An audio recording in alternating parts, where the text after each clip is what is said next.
partir do versículo 3. Mantenham suas Bíblias abertas, podem acompanhar também na tela, e nós vamos ler assim.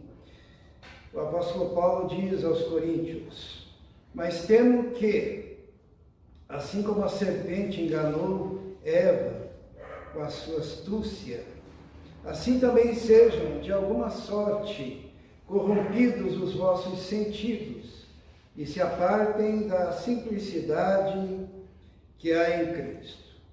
Porque se alguém vos pregar outro Jesus que nós não temos pregado, ou se recebeis outro Espírito que não recebestes, ou outro Evangelho que não abraçaste, com razão o sofrereis.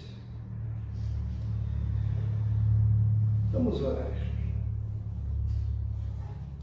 Senhor, pedimos agora que o Teu Espírito Santo esteja iluminando, Senhor, o nosso coração, a nossa mente, os nossos sentidos, ó Deus, para que possamos ouvir a Tua voz, compreender a Tua palavra, aplicar a Tua palavra, Senhor, também na nossa vida. Nós te pedimos isso, Senhor, que o Senhor esteja falando conosco conforme as nossas necessidades. Em nome de Jesus. Amém. Amém, Senhor. Amém. O apóstolo Paulo, falando à igreja de Corinto, na segunda epístola, onde ele defende a sua autoridade apostólica, nós temos estudado sobre isso, principalmente nas quartas, né? Ele disse que tinha um temor. O temor dele era que, assim como a serpente enganou Eva com a sua astúcia, assim também sejam, de alguma sorte, corrompidos os vossos sentidos, os vossos entendimentos, e se apartem da simplicidade que há em Cristo. Paulo está já no primeiro século, preocupado com uma mudança substancial no Evangelho. Isso é muito interessante, porque ele diz assim que se alguém vem pregar outro Jesus, através de outro Espírito, ou outro Evangelho que não abraçastes, a igreja, como diz ali, com razão o sofrereis, isto é, a igreja estava recebendo aqueles que assim anunciavam, estavam aceitando aquela palavra. Mas nós iniciamos esse culto dizendo que o nosso Deus é imutável, não é isso? E tem diversos textos bíblicos que falam sobre isso, porque o Senhor é o mesmo hoje, ontem, hoje e o será eternamente. A palavra diz que o Senhor não muda. A palavra diz que as misericórdias do Senhor duram para sempre. A palavra diz que Deus não é homem para que minta, nem filho de homem para que se arrependa. Se Ele falou, Ele há de cumprir. A Bíblia diz que nenhum tio cairá da lei, da palavra, sem que tudo se cumpra, né? E ai daquele que acrescentar, e ai daquele que retirar alguma coisa da palavra do Senhor. Então nós temos isso muito bem estabelecido. E o inimigo das nossas almas, ele tem se especializado nos últimos tempos em fazer o mesmo que a serpente no Éden fez em relação a Eva, em relação a Adão. Porque Deus tinha dito assim, que não era para comer daquele fruto. E a serpente, com a sua astúcia, ela modificou a palavra. Ela disse que não era nem para tocar. E ela colocou dúvidas sobre a intenção de Deus, porque disse assim, olha, no dia que vocês comerem, vocês serão iguais a Deus. É disso que o Senhor tem medo. E ela foi manipulando aquela palavra para que aquela palavra se conformasse com aquilo que ela queria dizer. E o homem engoliu a isca e o homem aceitou aquela palavra e houve a queda de toda a humanidade por causa da desobediência de Adão e Eva. Paulo tinha o temor de que assim como a serpente havia enganado Eva, assim a igreja também fosse enganada. E hoje, a gente tem que falar para os nossos tempos, os tempos atuais. Nós estamos enfrentando uma batalha muito grande, em que o inimigo está tentando enganar a igreja. O inimigo está tentando enganar também toda a humanidade, para que se afastem o mais longe possível do Evangelho, do Espírito Santo, da verdade de Deus, da palavra do Senhor, pregando outro Jesus, outro Evangelho, através de outro Espírito. Quando eu tenho muito cuidado com os nossos jovens, né, que estão na universidade, mas quando a gente começa a estudar na universidade os pensadores mais modernos, né, existe toda uma desconstrução do significado da palavra verdade. Uma das primeiras coisas que se aprende na universidade é que não existe verdade, que a verdade é mutável, que não existe verdade absoluta, que qualquer afirmação é uma afirmação que não passa de uma construção social, e essa construção social é feita pelo grupo na qual nós estamos inseridos. Então toda a história ela pode ser recontada de uma perspectiva diferente. E infelizmente esse tipo de pensamento também tem entrado na igreja do nosso Senhor e Salvador Jesus Cristo. Recentemente, um pregador, desses pregadores midiáticos, estava defendendo a ideia de que a Bíblia deveria ser atualizada, para que ela falasse de conformidade com o espírito deste mundo, para que ela falasse de conformidade com os avanços que nós temos dentro do desenvolvimento da nossa sociedade. Esses dias a minha irmã, conversando com alguns colegas, ela falando sobre política, ela perguntou assim: mas vocês percebem que estão tentando tirar Deus da história, estão tentando fechar as igrejas, estão tentando dar um outro significado para as coisas que antigamente eram tidas como verdade, né? E o colega dela, os colegas falaram assim: não, isso não tem nada a ver com esquerda, com direita, com política, mas tem a ver com a evolução da sociedade. Na medida que a sociedade evolui, ela percebe que não precisa de Deus, que não precisa de igreja, e que essa história de verdade é uma construção no meio em que você vive. Quando se fala de alguns escritores modernos, tem um que fala da modernidade líquida. O que ele quer dizer com a modernidade líquida? Ele quer dizer que recentemente, quando houve, ou melhor, no passado, quando houveram as revoluções, Revolução Francesa, ou mesmo a Revolução Industrial, se pensava em termos de construir algo que fosse sólido, que fosse concreto, que fosse objetivo, né? E que ele disse que isso não foi conseguido e que nós vivemos hoje numa sociedade líquida, que significa que os conceitos são mutáveis, que as ideias são mutáveis, que nada está aí firme e sólido e definitivo, mas que o que era ontem não significa que seja hoje também.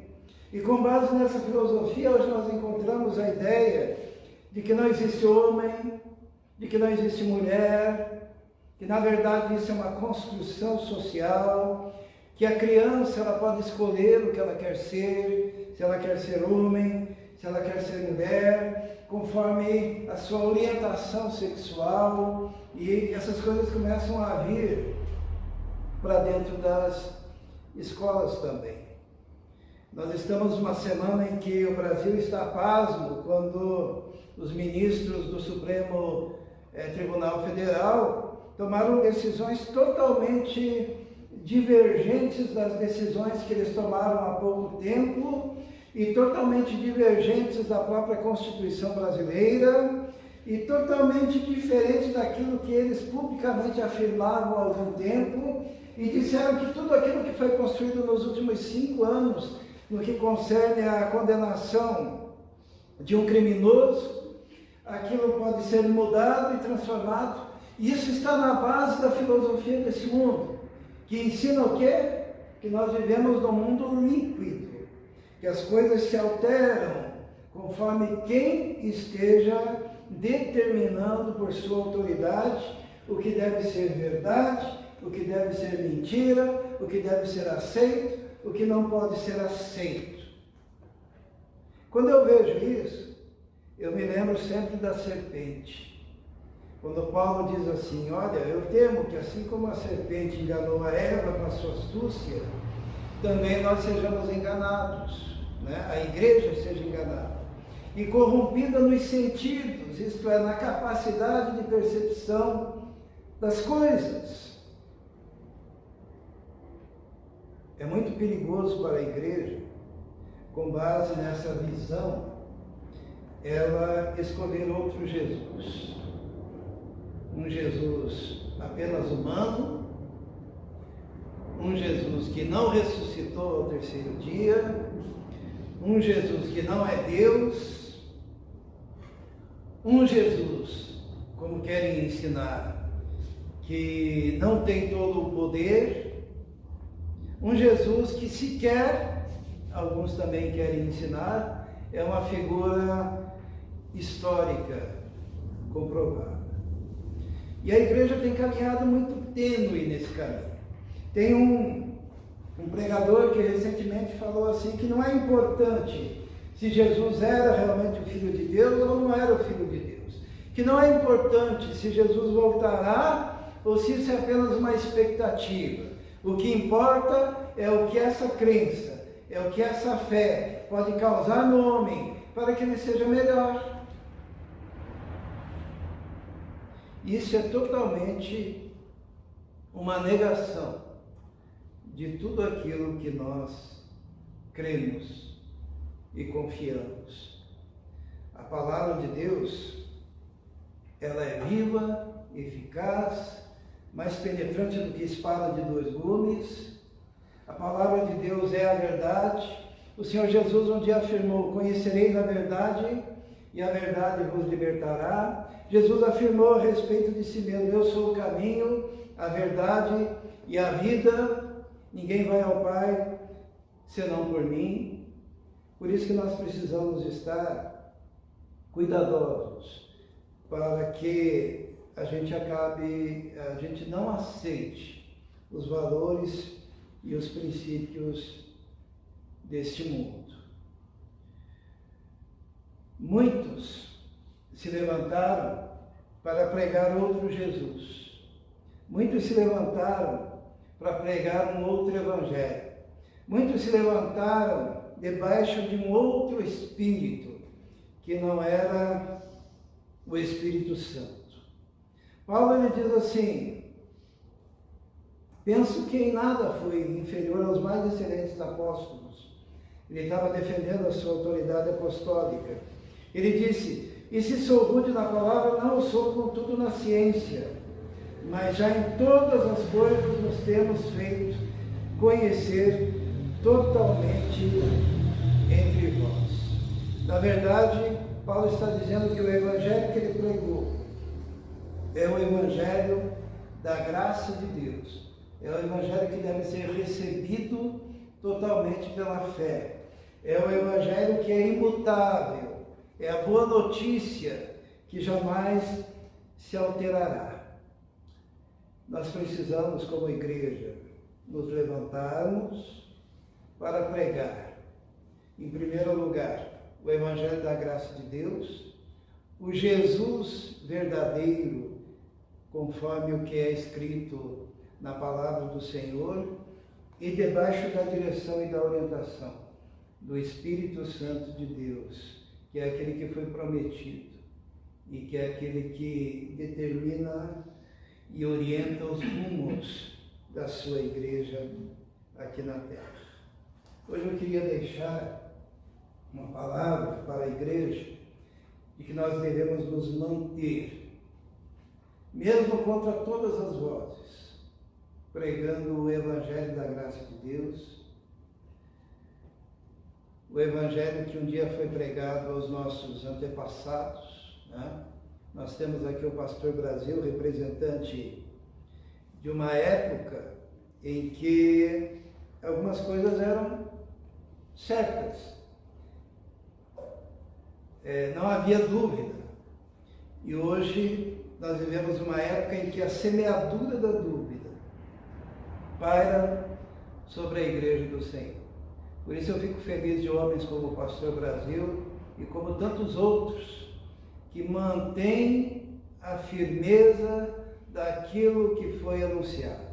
O apóstolo Paulo, quando ele fala a Timóteo, um jovem pastor, ele diz assim: olha, aquilo que de mim, Paulo, você ouviu, transmite-o a homens que sejam idôneos para transmitir aos outros aquele mesmo Evangelho. Porque o Evangelho do Senhor, ele é o mesmo, ele é uma palavra que muita gente não gosta, ele é tradicional. Ele é algo que deve ser transmitido da mesma maneira, com o mesmo conteúdo, vamos assim dizer, da forma como Jesus ensinou aos apóstolos, como os apóstolos ensinaram aqueles que vieram depois deles, e como estes ensinaram aos outros, e como chegou até nós, para que nós estejamos nos mantendo a pregar o mesmo Jesus, o mesmo Evangelho, e debaixo da orientação do mesmo Espírito Santo, que foi dado à igreja. Né? Quando Jesus subiu aos céus, ele falou: olha, eu vou, mas não vos deixarei órfãos, enviarei o Consolador, o Paráclito, para que fique com vocês para todo sempre. E Jesus diz: e ele vos ensinará e vos fará lembrar a respeito de todas essas coisas, para que as coisas não mudassem, para que o Evangelho continuasse sendo pregado. Quem tem posto a mão no arado não pode olhar para trás. Quem tem se envolvido no ministério da palavra não pode modificar essa palavra para tentar conseguir adeptos. O Evangelho da graça de Deus deve ser pregado de conformidade com aquilo que o próprio Senhor Jesus nos entregou. Eu gosto da palavra de Paulo quando ele diz assim a respeito da ceia do Senhor. Ele diz assim: porque o que eu recebi do Senhor, isso vos entreguei. E o Senhor Jesus, na noite que foi traído, tomou o pão e, havendo dado graças, o partiu. Então Paulo começa a ensinar a ceia do Senhor, dizendo: ao que eu recebi, isso vos entreguei. Quando Paulo fala da ressurreição, ele fala assim: porque o que eu recebi do Senhor, isso eu também estou transmitindo. E daí ele começa a descrever sobre a ressurreição do Senhor no capítulo 15 de 1 aos Coríntios. E hoje nós não devemos ser diferentes do que recebemos do Senhor. É o que devemos com fidelidade transmitir. E se você tem posto a mão no arado para pregar esse Evangelho, não é para olhar para trás, é para seguir, mesmo com dificuldades, anunciando o mesmo Evangelho, através do mesmo Espírito e usando a mesma palavra que foi deixada a nós pelo Senhor.